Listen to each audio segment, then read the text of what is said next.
Good morning and happy Friday. My name is Russ Laggan and I am your host today for the Big Agent Meeting. We've got a list of great stuff coming for you guys today. We've got Loran Coleman and Holly Mabery talking about stuff going on with NAR. Hey guys, the world has been changing and we've got some leaders out front leading on this. We're going to follow up that directly with Bryon Ellington having a conversation with Tina Caul and one of her buyer's agents about, well, like, how do we really do this? Okay, that's going to be the next conversation. It's super, super good stuff for you guys today.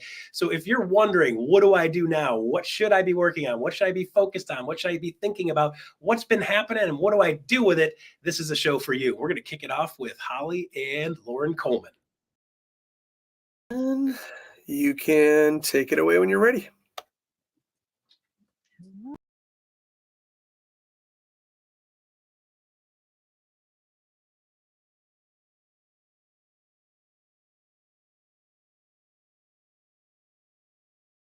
There you go. Let's jump right off today and start the conversation about NAR and things have been going on. And of course, we have two of the best people to have this conversation. We have the one and only Holly Mabery.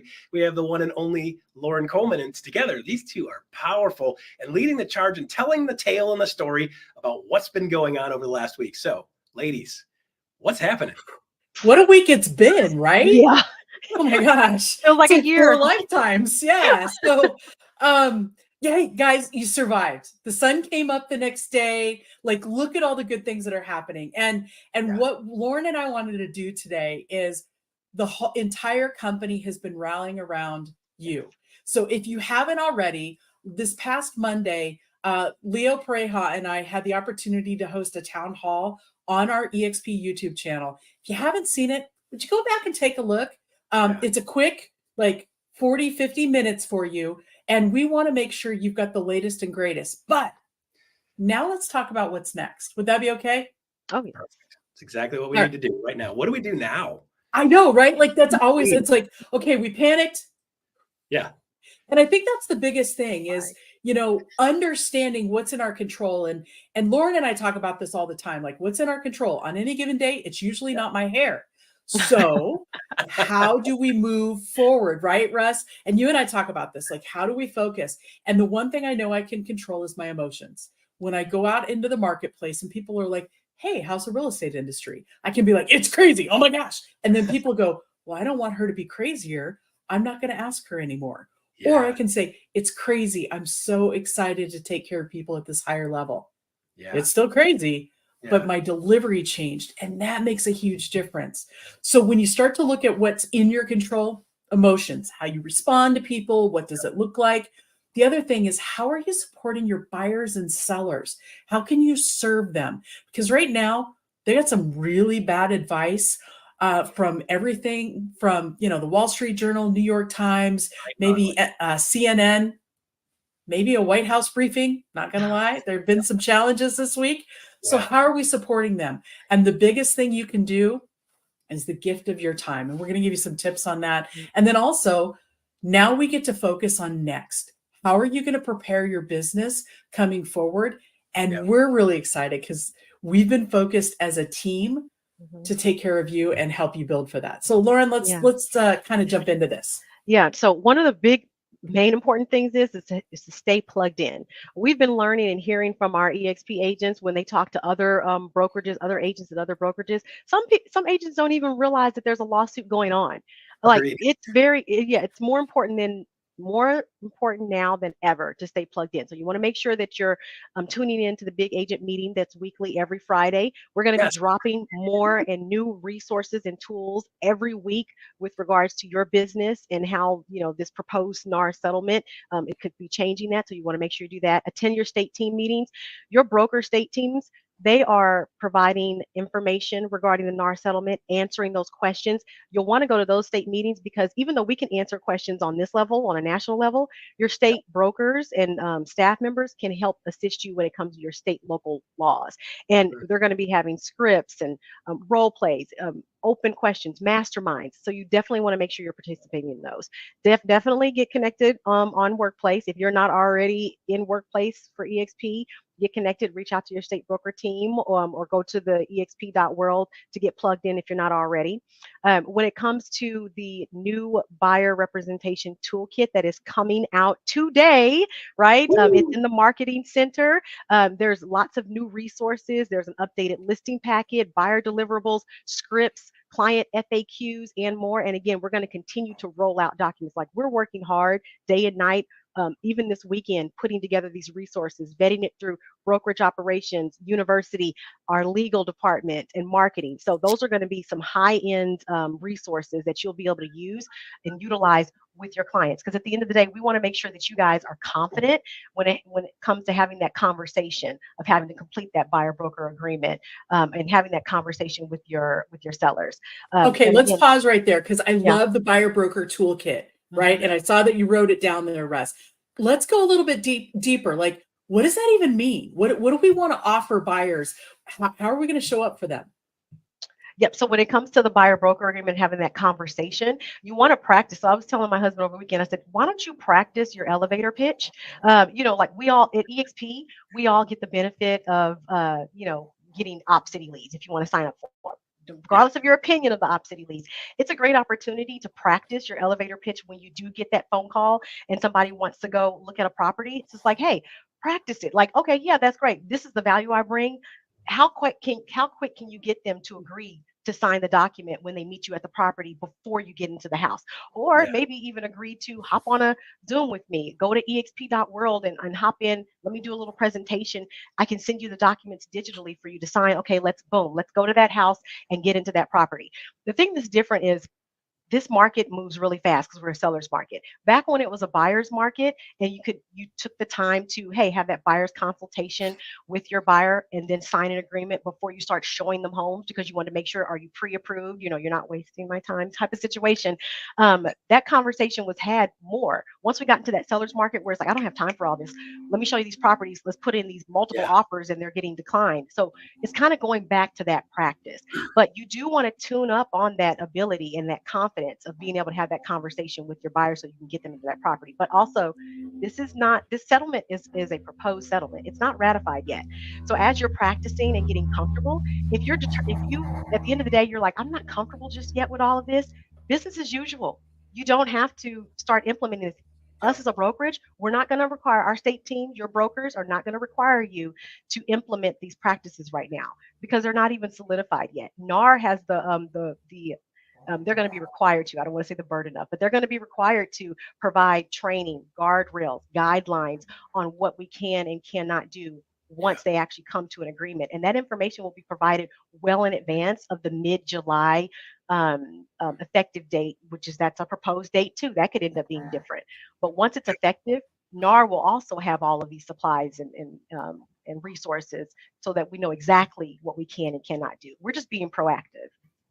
So the fun part is the easy way to find this, just go to Workplace and type in Buyer Toolkit, and it'll probably have a FAQ and it'll have links to follow that too. So if you don't know where to find that in the marketing center, just go into Workplace and there's going to be a bunch of ads telling you where to find it. So drop into Workplace, type in Buyer Toolkit, and it'll send you right there. Yep. Yeah, I'm so excited as we start to look through this and how we elevate our taking care of our clients. And we wanted to give you some quick tips, right? Because everything is good until you put action behind it, right? Yep. Action is the traction that makes the world go round. And so when you start to look at how we want you to think about your sellers today, I want you to pick up the phone. If you've got an active listing right now, I want you to pick up the phone and schedule an appointment. Go see them in person, get them on a Zoom, connect with them. They need to see your face and they need to know that you are comfortable and confident and you're going to take care of them. Because when all the world is going a little bit off the rails, knowing that their professional is the right one and has the answers is huge. So a quick deliverable for you is going to be the seller FAQ, and that's going to be in the marketing center. Your brokers all have it. We will have it also for you in Workplace. Yeah. Please, please, please utilize that. Get that to your sellers, because it's great for talking points as you kind of work through like, hey, I'm getting asked these questions. So we put this together to help you out, right? It's the royal we all did it together. So you're part of that royal we, EXP. Give it to the seller, walk them through it, help them understand, what does this mean for my house selling today? What do I need to do? Do I have to offer compensation? Do I want to offer compensation? And that is an individual conversation with every seller. Yep. They get to decide, they get to understand, and who better to lead them through than you? So pick up the phone. It's a great weekend exercise. So if you haven't already spoken to them this week, please get on the phone and call. And then I want you to talk through, what does it look like about the buyer agent compensation, right? There's no immediate changes. These are coming in July. And Lauren and I were actually discussing this morning around how do we take care of our sellers, because there are going to be changes in the multiple listing service.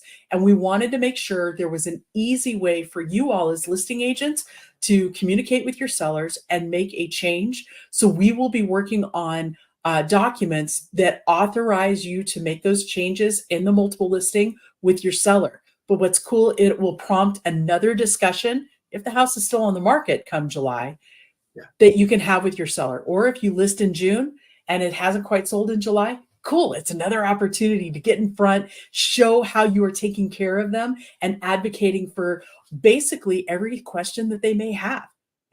There's a lot going on, and we're going to distill it down step by step for you to guide people through. Yeah. And that's actually a good point that you make, Holly, about the listing agreement. One thing NAR did put out there is that if you do have an active listing agreement, and let's say everything does go into effect mid-July, you have in that listing agreement, it talks about compensation being offered in the MLS.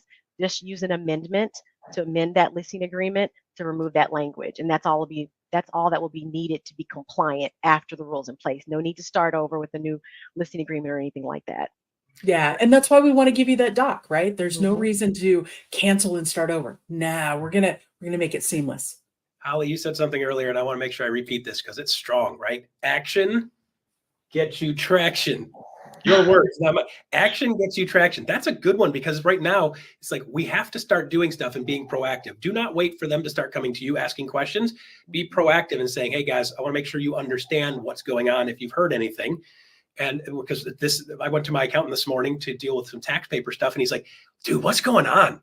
So I had 20 minutes to explain to him what was going on. And it was just like, he's like, I didn't know that. I'm like, I know. He's like, well, the thing I saw said commissions are gone. I'm like, no, it's not. Let's explain what it looks like. So get proactive, because people are asking questions, and get to them before they get to you. And it's an easier conversation.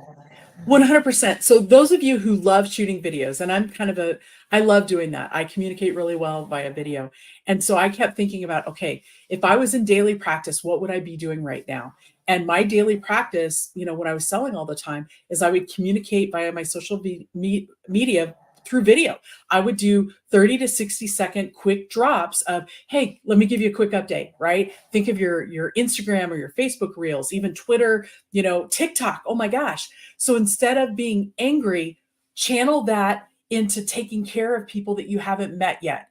See, there's a lot of folks out on the interwebs searching for who they can trust. Why not you? And this is a great way to explain what's going on, explain why you are the most competent professional in the room, because you're taking action. You're going to guide people through, even though they haven't met you yet. And I love this. Kevin Kaufman taught me this many, many years ago. He said, look, we've done so many videos that every time we go on a listing appointment, it gets easier because they've watched some of our videos. They feel like they know us already. Yeah. Love that. Absolutely. Why not? Right?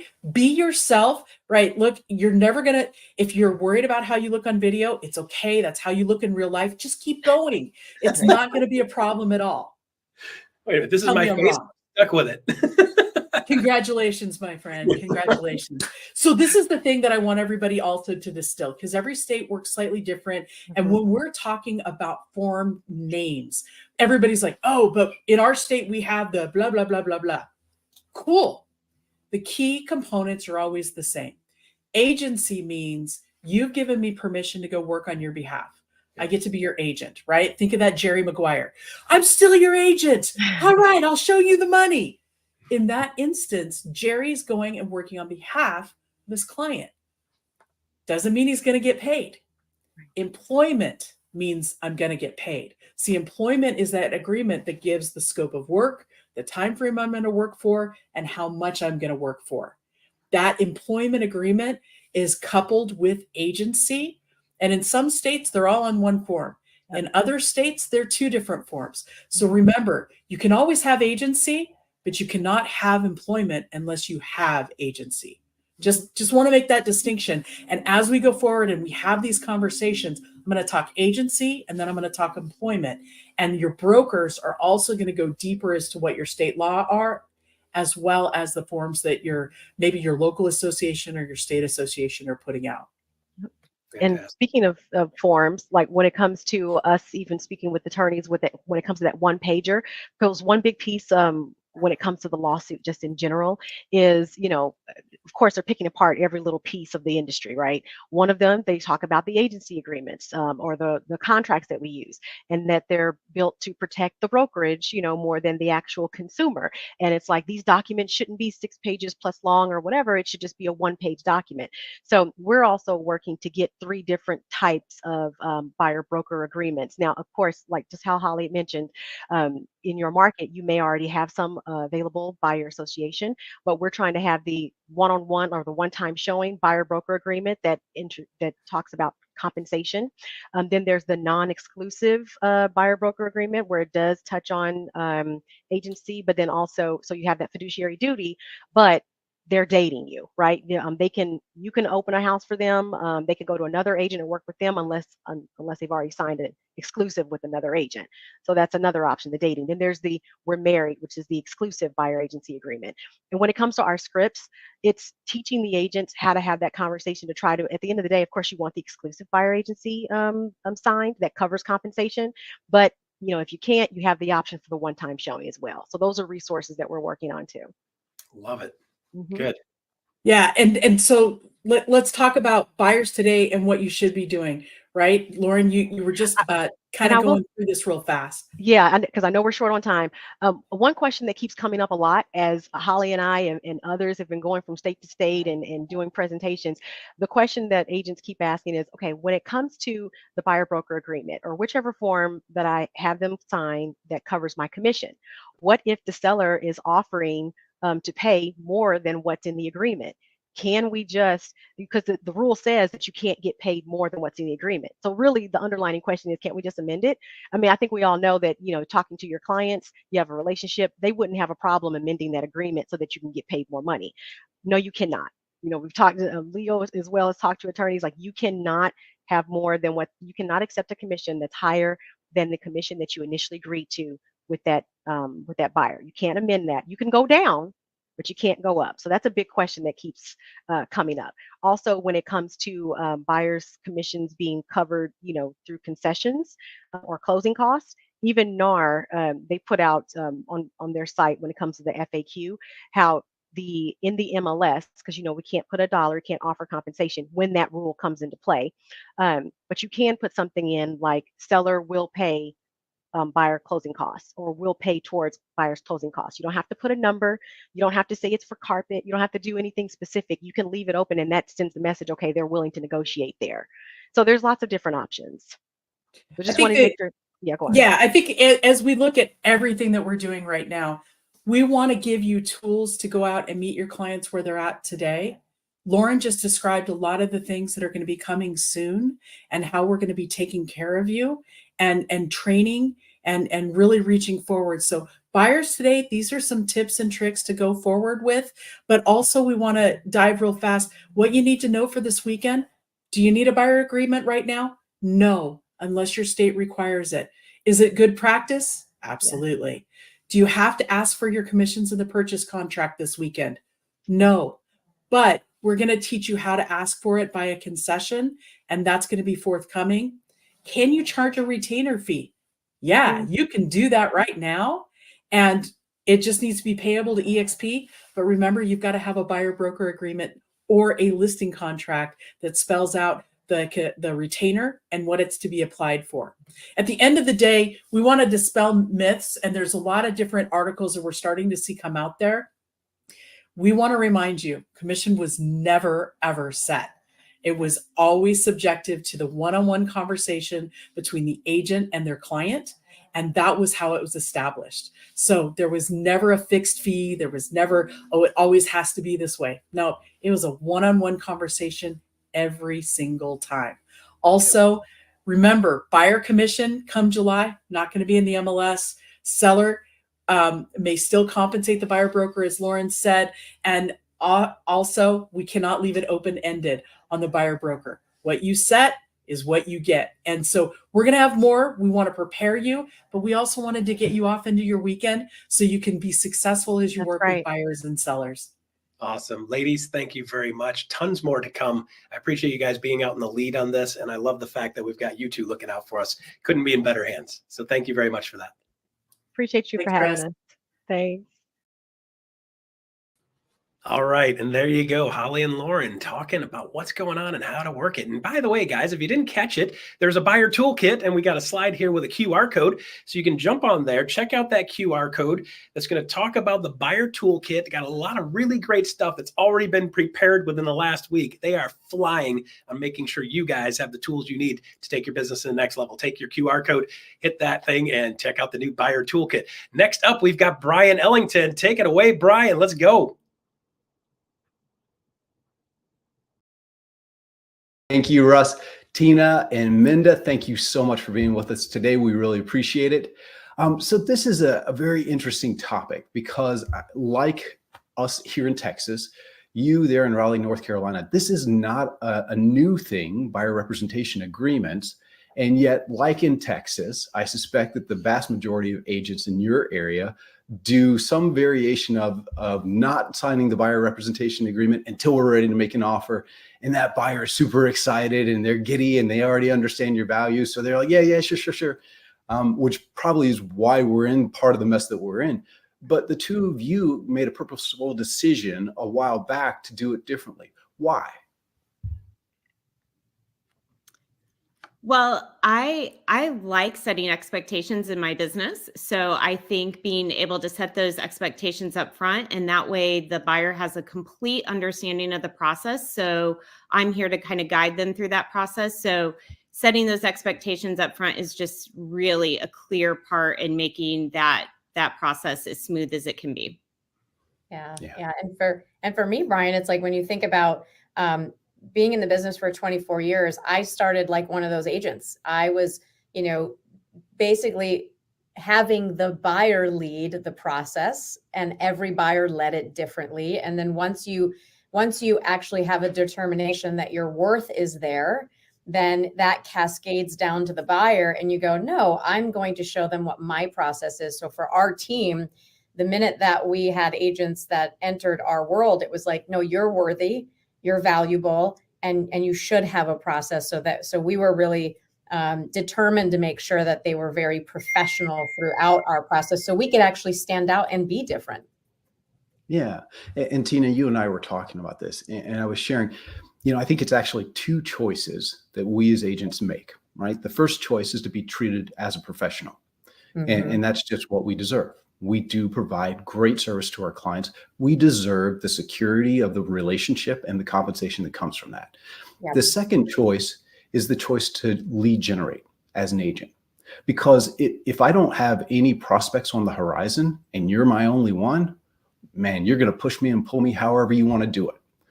But if you're one of many appointments I have that day, and you don't choose to work with me in the terms that I feel like I deserve as a professional, that's okay. Let me refer you out, get my referral fee for you, work however you want to work with these other agents, and I'll go on about my business the way I need to in order to protect my time and build my business the way I need to. So here's the question I think that a lot of agents struggle with the buyer representation agreement is that expression of value. Right. Mm-hmm. And so let me start by asking you, why would a buyer hire you? What's important for a buyer to work with you? You want to take that, Minda? Well, I think there's a lot of value that a buyer's agent can bring. And I think they are looking for someone to take that lead. that's where they're looking for the guidance. So my value is being able to take that leadership position in that role and give them guidance. I'm not here to ask them, what do you want to offer? What is your thought? They're looking for my insight. They're looking for somebody to take that, kind of alpha role in that and lead them through that process. So that is the value I bring. And that comes with showing confidence. It comes with knowing stats, knowing the market. And within, I have 30 seconds to make that impression. And usually within that 30 seconds, they know that I am the expert in the market and I can lead them through this process. That's Yeah. awesome. Yeah, I want to ask you a follow-up about that. You said the stats and they know that I'm the expert. Give me a sense of what you mean by that. What stats do you share with them? Well, especially like right now, we're getting into spring market and we're in a lot of multiple offer situations. So we have what's called a due diligence fee that can be a very tricky thing because it's high, it's a lot of money, it's non-refundable. So there's a lot of risk in our state that buyers take. And so, they're looking for stats and what's the average? What are you seeing when we're making multiple offers?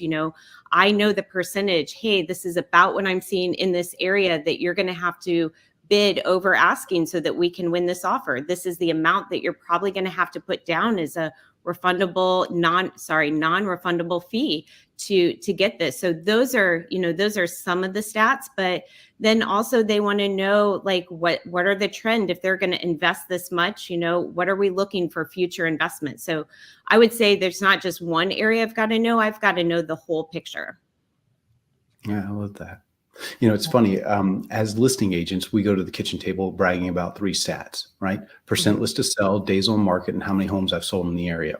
And by the way, newer agents, I say I, could be we, right? EXP, could be I, me, the solo agent, could be us, the team, right? Whatever the case might be, we brag about those stats at the kitchen table.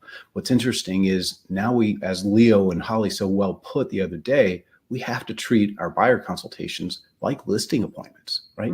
So can we come to the table with the stats that you're talking about? And also too, can we brag about our own stats? How much we save our buyers on percent list to sell versus the market average? How we help them only see a few homes, which by the way, is a great positioning thing for you not to be a taxi cab driver, to be able to tell them on average, I only show my buyers 5 homes before they're ready to make an offer because I listen and I only put homes that are going to match their criteria. Right.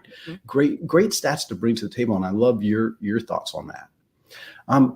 So when you talk about your value, Tina, how you express it. So Minda shared a little bit, anything to add to how you share your buyer value to the buyers?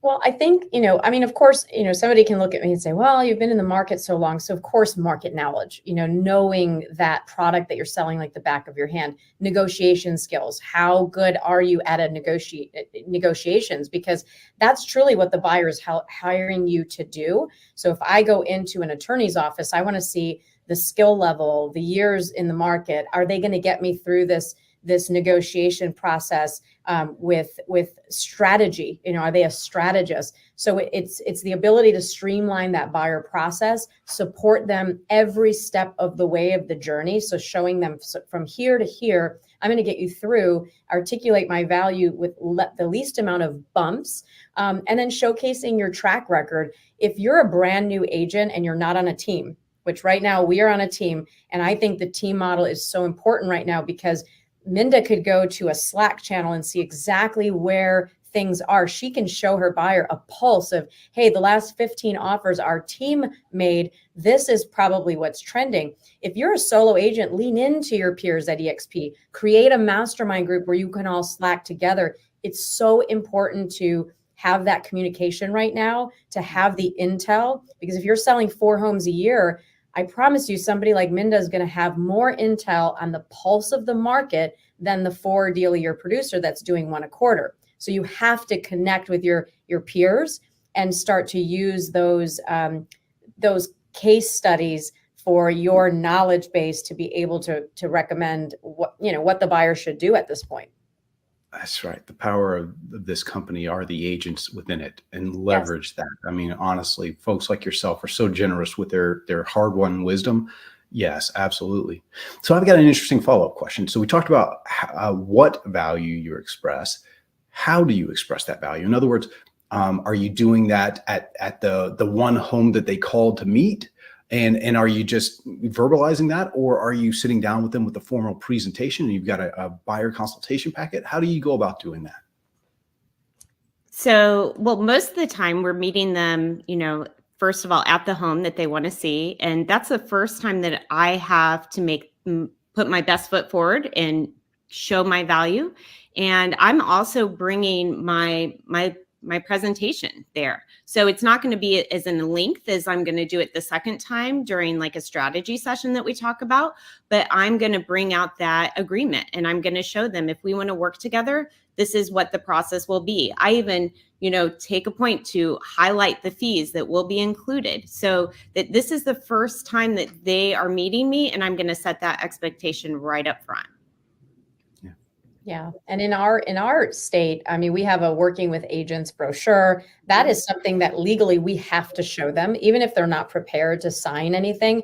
They literally have to sign that they're not prepared to sign anything, because that demonstrates the fact that we've shown them how agency works. So North Carolina is I think a very professional driven state. And so they want to make sure that the advisors are doing what they should to at least inform the seller or the buyer. And I do love that Minda does always bring her presentation, and that's your time to shine. I always tell our partners, hey, they walked into your house. They called you. You have to control that process to say, hey, Bryon, it was so great to meet you. Since we have a few minutes, I would like to share with you the process, because you're going to be you're going to be looking at a lot of homes with a lot of different agents possibly.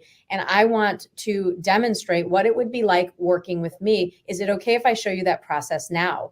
It's your time. Take advantage of it. So you're, like Minda said, be the alpha, be in control. They want to be led. And everybody that meets Minda, they're not walking out with not wanting to use Minda as their agent, because they feel her confidence and the structure that she's going to bring.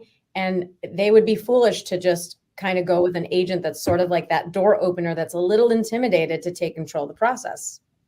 Of course they would. I mean, look at her. How could you not say yes? Well, I was going to say that takes confidence. Like, I can't go in there and be stumbling upon my words or not know what I'm doing. I have to come in with not only confidence, but it's definitely a mindset shift. So, I can't be telling myself, oh, what if they don't see the value? I'm there to say they are going to see the value, and I am worth it, and they want to pay me for my value that I bring. So, not only is it the words that I'm articulating, but it's the confidence and the mindset that I have to present when I've got them at the kitchen counter. So that's right. In my experience, confidence comes from mastery. Mastery comes from practice. Right. And so if you're not practicing a great buyer consultation today, you really need to get involved with the university, watch some of the videos, some of which you're going to be seeing Minda and Tina in pretty shortly here with the new training we're about to release, but master that presentation. So we talked a little bit about how you're doing things today. And again, you're a break from the norm, actually getting people to sign the buyer rep agreement before you get into the taxi cab mode. Now, the NAR settlement is going to force us to change that even more, right? Before we can even open the door, they're going to have to sign that buyer rep agreement. Is that going to change how you operate in terms of, are we still going to the property, but we're going to do that form out on the driveway, or are we going to close for the consultation instead? How are you planning to adapt? I don't know if we've really gotten quite that far, and I'm sure we're going to have to pivot a couple directions, and we may fail forward a little bit before we, figure out a really great process. That's how we all learn and grow. But I think, even like I'm thinking in my head, even like we do our listing presentations, we do a pre-qual qualification call with them, right? And we kind of set that expectation. So maybe it's mimicking that and doing more of a pre-qualification call right up front with them so that expectation is set. Because I don't think meeting them into the driveway and pushing something in front of them is probably the best way to handle that. Yeah, I think that's right. I mean, again, to Leo and Holly's point, we have to start thinking of our buyers now as sellers as well. And just like you would do a pre-qual with a seller over the phone to find out the details you need to do the CMA and also their motivation and everything else, I think you have to do that now with buyers and closing to a buyer consultation, whether it's, at your office, somewhere neutral before you go to those properties. You're going to have to figure it out. Mm-hmm. I agree. It's sort of like, think of it this way. If we were to go to a seller or talk to a seller over the phone, they said, "Hey, I want to understand what the value of my home is." I can't do that over the phone. I can't service them correctly. So it's just standard that we go to the house, we meet first, we see what their needs and wants are. It's just going to become standard and elevate the level of service on the buy side to say, hey, things have changed, the landscape's changed, and this is our new process. And we have to understand if this is going to be a win-win, and we want to work with each other. And so you get to interview me and I get to interview you. And then this is a big decision for you, Mr. Buyer. And so when people pay, they pay attention. And I think what's going to happen is buyers are going to have a higher level of expectation. They're going to be more discerning, and they're going to be the ones that say, whoa, if I have to pay anything, stop the brakes. I want to meet with Minda before I go see a house, because I don't want to be locked into any Joe Schmo that's not going to represent my best interest. So I think the buyers are actually going to have a mindset shift that they're going to push the meetings faster than we push them back. That's my feeling. I think you're actually right about that. And that's not something we as an industry are actually thinking about right now. I think we're all a little shell shocked and we're not thinking about the positives of it. Mm-hmm. So when it comes to the buyer rep agreement or buyer broker agreement, whatever you call it in your state, how do you explain that to a potential client? And I'm really curious about the compensation portion of it. Like, do objections come up? Are you proactive in handling those before they even come up? Tell me a little bit about how you approach that.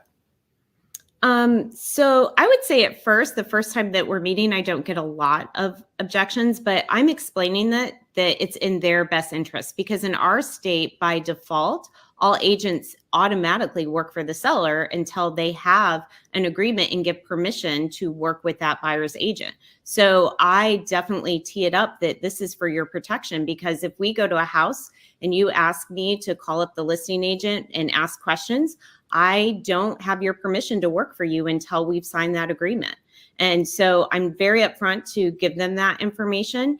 And the first time it's really just more informative. So they're meeting me. We're kind of in that interview process, like when you're meeting a seller for the first time. So I would say any objections that I get are going to be when we're making that decision and we're making that finalization to really go through the contract. Even then, I would say I'm not getting a ton of objections, because in our market, we don't get our full professional fee that's normally at the full percentage. So there is usually a lesser amount that the buyer is responsible for and agrees to pay me. Wow. So you're actually getting paid by the buyer today in some instances. Many instances. Mm-hmm. In many instances, that's amazing. Mm-hmm. And so whatever your commission rate, we're not going to talk about that, but right. So you have a set amount, and that's not what's coming from the list side seller's compensation for the buyer. So when you talk to your buyers about that, are you just giving them the form saying, here, read this real quick, and waiting for them to get done, or how are you presenting that? Absolutely not. So no. Yeah. So the first time that they see it is when we've met at the house, they've selected a tour, they want to see a house. So that's the first time I give them a copy. And I circle the important information. I circle what is my professional fee, and I let them know here's kind of what we'll be seeing. Of course, we won't be seeing that number anymore, but I let them know that there are many situations that full amount isn't going to be covered, and there will be a deficit that will be needed to kind of make that full commission percentage complete. And at that point in time, so I've already planted that seed. The next time when we actually go to either do a strategy session or we are going through the contract, I never put a contract in front of someone, send it off to Dotloop. We are going to pull that contract up and we are going to walk through it step by step. So that is not going to be, just like we were in person. I know that like the back of my hand, and we're going to go through it. And at that point in time, I may or may not get an objection, but that's where I would say they start to ask some of the questions. I love that. And I'm curious, I know I'm putting you on the spot a little bit That's here. okay. Do you mind kind of walking me through, maybe role play a little bit with me? So I'm your buyer. we had this conversation. You did prepare me. I knew that that was a potential, and yet I probably wasn't hoping for that to happen. So the compensation from the buy side, from the seller, is not what it needs to be to complete your compensation, whatever that is. How do you have that conversation with me? So if we're going from the very beginning, I have explained that. I've explained how that professional fee works. I've explained that breakdown. I want to make sure that they have a clear understanding. So I'm letting them know that, and I have it like right in front of me. This is what I show them. This is my professional fee, that my firm will seek my compensation from the cooperating firm. And if that compensation is ever less than that amount, then at that point in time, I would disclose to you the difference, and we would fill out a disclosure of compensation, and then you would agree to pay whatever that difference is. Does that make sense? Most of the time, the answer is a yes. And at that point, it's the first time. So then when we get into a house or we're getting in, they'll start to, I've planted that seed. I've made that very clear and set that expectation. I will even have buyers come to me with the MLS sheet, and they will say, oh, we've already calculated in that this is how much we have to bring to the closing table. In addition, I know I've done my job, Wow, that's amazing. So, yeah. And Now, I think, I was going to say, no, I wanted to add real quick to that. The one thing that, we're getting the gap. If there's let's just call it a 2.5%, we want 3 or 3.5%. The gap is what we've been successful at managing. What we haven't been successful at, because we haven't had to, is if Minda or myself had to go after, well, let's just, for example purposes, a 3% commission, that's going to be new to navigate. And so really we start already thinking about conversations of the buyer understanding that that fee has always been included in, just what they're financing, what the seller's looking at, whether it's 5% or 6%. And when we start going out to properties and speculation and looking at a $400,000 listing that's offering 6% and a $400,000 listing that's offering 3%, there's going to be different variables that the buyer has to think about based on how they're structuring their offers now. If we can get them to understand that they've always packed that into the deal, it's just going to be different conversations to make them feel a little bit alleviated that it's just always been there. It's just that it was easier to throw it on the seller side. You were paying for it. Now it's going to be on the buy side, and it's going to be a strategy based on what are we going after? What is the seller's needs? Do we need these closing costs? And I think it's just going to be, again, a mental conversation versus like, oh my God, I can't pay this. So I think we're going to be able to navigate it, but we have to have strategic conversations and really help the buyer understand why this professional fee is important. Yeah, I take two things away from that. The first is that old expression that conflict arises when expectations are not met. And expectations are set by communication. And that's a huge thing. And I hear you being proactive, and I hear you being very communicative. The second thing I take away from this is, look, gang, everybody out there in the world, there's others who've lived before you. Learn from them.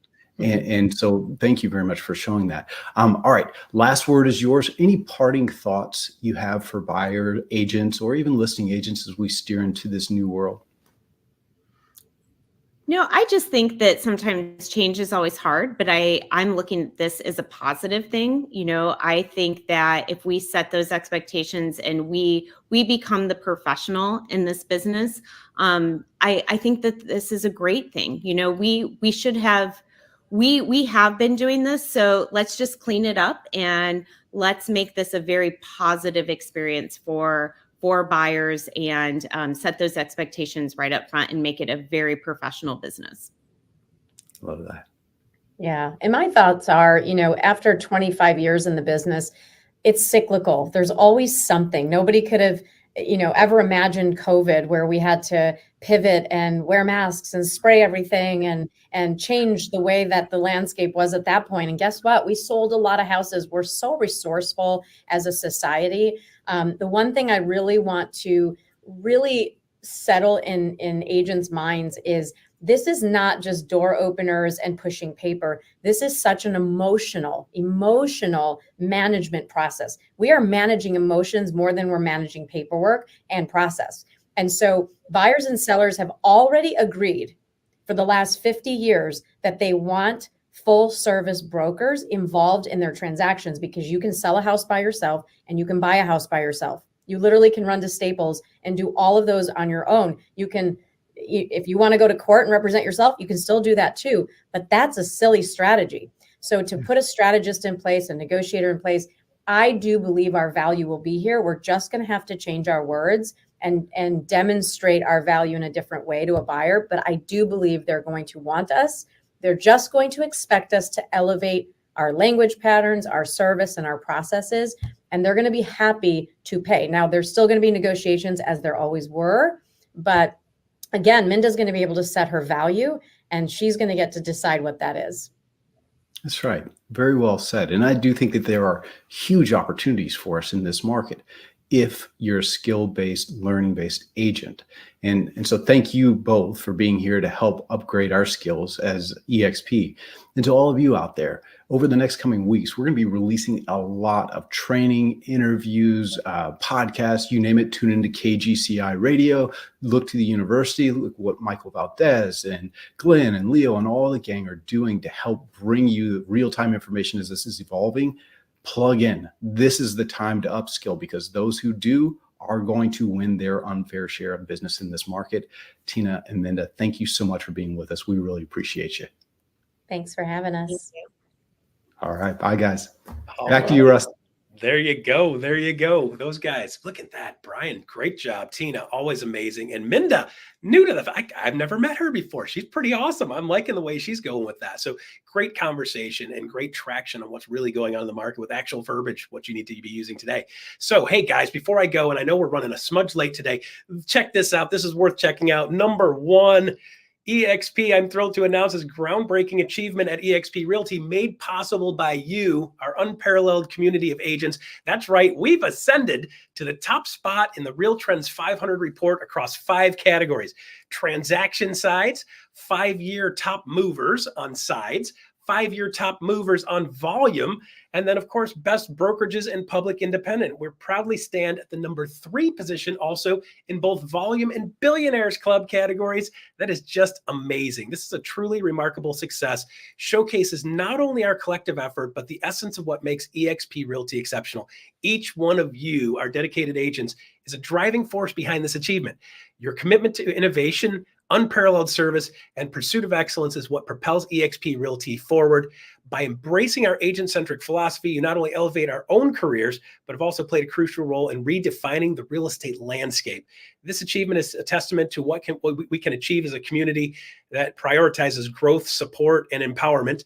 EXP Realty is more than just a brokerage. It's a platform where dreams are realized and ambitions are fulfilled. Let's take a moment to revel in our shared success, knowing that it's our unity, spirit, and dedication that sets us apart. It's also important that we look forward to the impact we continue to make in the industry, inspired by our vision, not just transforming our lives, but also setting new standards for the real estate industry. Together, we are committed to building a legacy of innovation, success, and empowerment. We are built for this. All right, there you go. Number 1, pretty cool. So last thing up is QR code. If you guys want to hit this QR code, shoot a picture of this guy, open that thing up and give us a fair score on a scale of 1 to 10. How did we do today? I know it was a lot of info we stuffed into this show today, and I want to make sure you guys get a chance to give us some feedback. So give us a rating on scale of 1 to 10, and we will take that and talk about it on Monday. All right, there you go. That is all. Next up, and I want to apologize, iConversations, you're coming up next. Thanks for waiting for us. Bye-bye.